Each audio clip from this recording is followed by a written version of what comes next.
O que é um cristão? Parte 2. O efeito da ressurreição de Cristo e a vinda do Espírito Santo. Vamos agora olhar para algumas das bênçãos desfrutadas pelo verdadeiro cristão.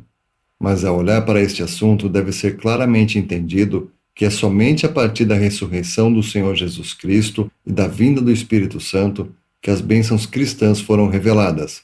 Mesmo o próprio Senhor Jesus Cristo, enquanto esteve na terra, não revelou essas bênçãos. Ele disse: tenho de ser batizado com um batismo, e como me angustio até que ele se cumpra.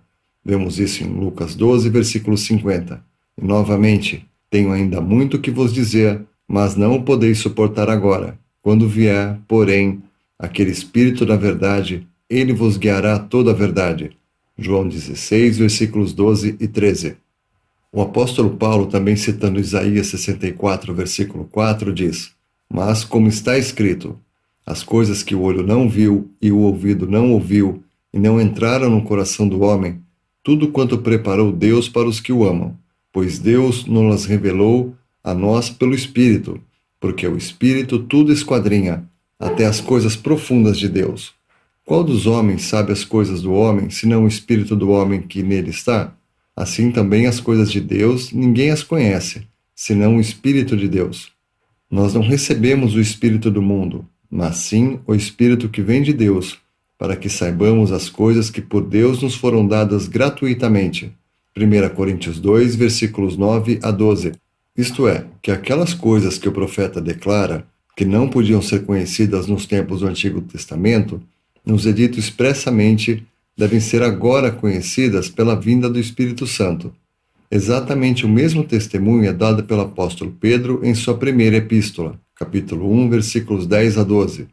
Dessas escrituras, vemos claramente que a posição cristã é revelada apenas nos escritos após a descida do Espírito Santo no Pentecostes, ou seja, nas epístolas. Veremos mais dessas mudanças poderosas que foram realizadas na posição do crente desde a ressurreição do Senhor Jesus e a descida do Espírito Santo à medida que prosseguimos, porque todas as epístolas estão cheias desse assunto.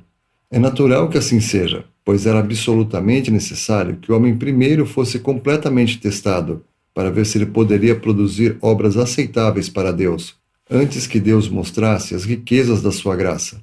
Porque mesmo agora, depois de Deus ter pacientemente testado o homem por 4.000 anos, desde a criação do homem até a crucificação de Cristo, testou na inocência, testou como deixado à luz de sua consciência natural, julgou-o por 1.400 anos sob a lei, com uma religião e governo dados por ele mesmo, nas circunstâncias mais favoráveis possíveis. Tentou também pelo seu próprio Filho, vindo a nós em infinita graça e amor.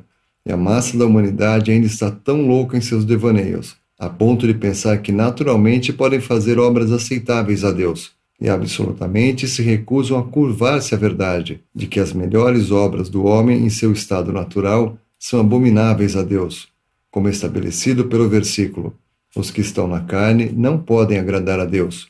Romanos 8, versículo 8. Se então é esse o caso mesmo agora, apesar da paciência de Deus com os homens, apesar do fato de que crucificamos o Senhor da Glória, que veio a nós em amor infinito, apesar do claro e inconfundível testemunho da verdade de Deus sobre o assunto, quanto pior teria sido se a plena graça de Deus tivesse sido revelada antes que o homem fosse plenamente provado e a completa inimizade de seu coração fosse trazida à luz. O resultado teria sido que a graça teria sido muito mais desprezada do que é agora, pois Deus, infinitamente sábio e bom, tem a certeza de estar certo em todos os seus caminhos, e nós podemos adorá-lo porque ele agiu apenas da maneira que ele tem, e que foi exatamente na hora certa que ele enviou Jesus Cristo. Veja Gálatas 4, versículo 4. Podemos reconhecer claramente como era impossível que a plenitude atual de bênçãos tivesse sido estabelecida antes que a obra de Cristo fosse completa, e que Jesus Cristo houvesse vindo. Portanto, tenhamos o cuidado de não cometer o erro de procurar as bênçãos cristãs na revelação de Deus antes da morte de Cristo. Muitos que fazem isto permanecem em escuridão e trevas e distantes de Deus, embora Deus os tenha na luz, liberdade e proximidade do lugar de um filho.